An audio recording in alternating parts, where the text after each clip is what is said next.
Hey, what's going on guys? John here, and today I wanted to do a video review for the standing Dreo air conditioning unit. So this is actually a 12,000 BTU air conditioning unit. It's a freestanding unit, and what I wanted to do in this video is I'm actually going to walk you through everything that this came with. I'll show you all the functionality of it, and then I'll talk about maybe some reasons as to why I really like this unit over maybe some of the other air conditioning units that I've used in the past that are similar to this one.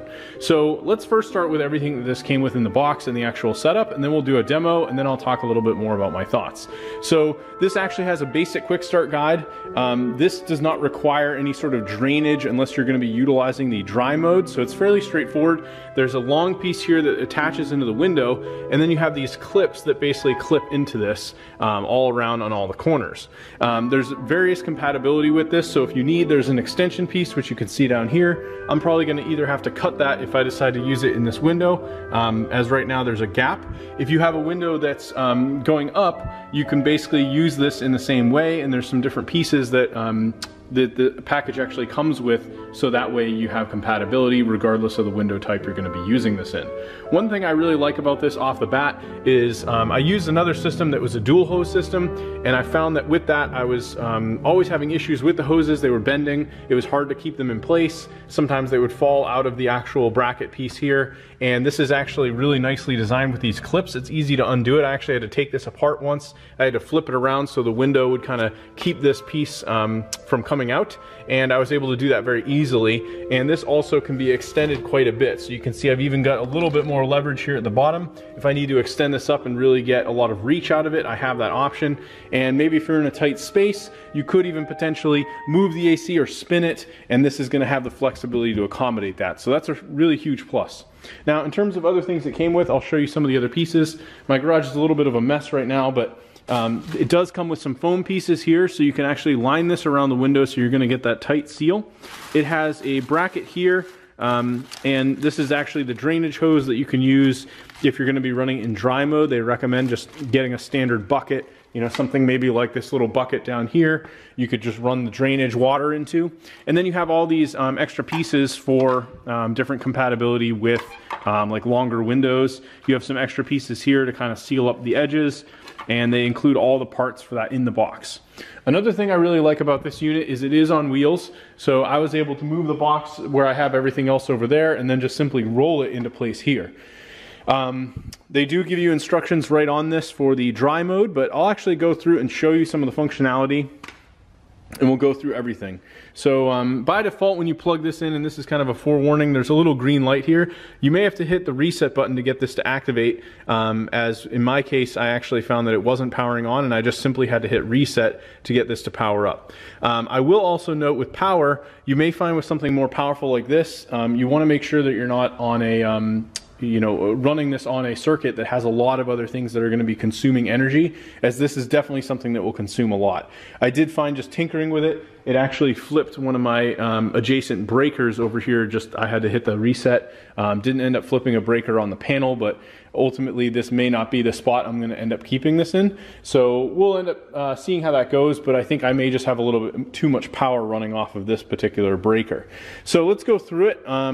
If we hit power, by default here you have the temperature LCD show up, and we have several modes we can go through. There's an automatic mode, you have a cool mode, which is what I'm on now. This is basically AC, dry, and then fan. So if you just want this to blow on the fan mode, you can do that. I'll hit that here, and then this now gives you settings for that. So I'm going to go over to the fan mode, and then now I can change the speeds of the fan, just going through and flipping. Pretty straightforward. You can raise or lower the temperature if you're in the cooling mode. Since we're on fan, obviously that's not going to work, but you pretty much just set the temperature. You do have a sleep mode here, so if you want to do that, you've got options there, and this will also give you warnings on the filter. You have a timer you can set as well, so if you want to set a specific time. And then you also have the swing, which you can turn on or off. By default, it's going to be on, which as you can see, it just kind of goes up or down. If I hit it in that motion where it is now, it's just going to stop and then stay there. Pretty straightforward. So the other thing with this, and I actually think I left it right over here on this box, there's a really nice remote control that this comes with as well. So it's got a nice large LCD screen. You have power, so I can immediately flip it off. That actually brought it right into the cool mode, and I'll change it back to fan.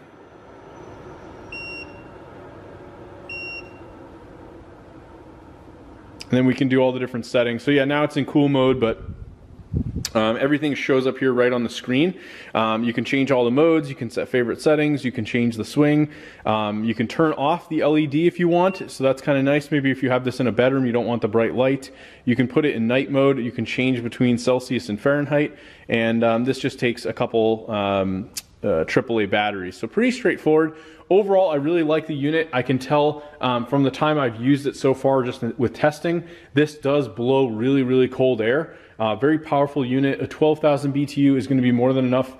We had a old condo where we had very small windows, and I actually was in a circumstance where the biggest like window AC I could fit was a 5,000 BTU. They were much smaller windows than these, and I was basically trying to cool an entire 1,000 square foot downstairs section of the condo, and this did an amazing job of doing something like that with an equivalent unit, same size in terms of the air conditioner. So I think if you're looking for something that's really going to be either amazing for a larger bedroom or maybe to cool like a much larger space. As you can see here, this is actually a finished garage space we kind of use. It's a really amazing large garage space that we have here. This thing would probably do a really good job due to the fact that I've got good insulation in here. It's going to do a really good job in the summertime to actually keep it nice and cool in here. So anyway, if you're looking for something like this, figured I'd do a quick video review, walk through everything. I am very happy with the Dreo products. I also have one of their vacuum cleaners, and I just think they make really good products. So been very happy with these, and I think again, this is definitely worth checking out. Anyway, thanks for watching, and I hope you enjoyed the video review.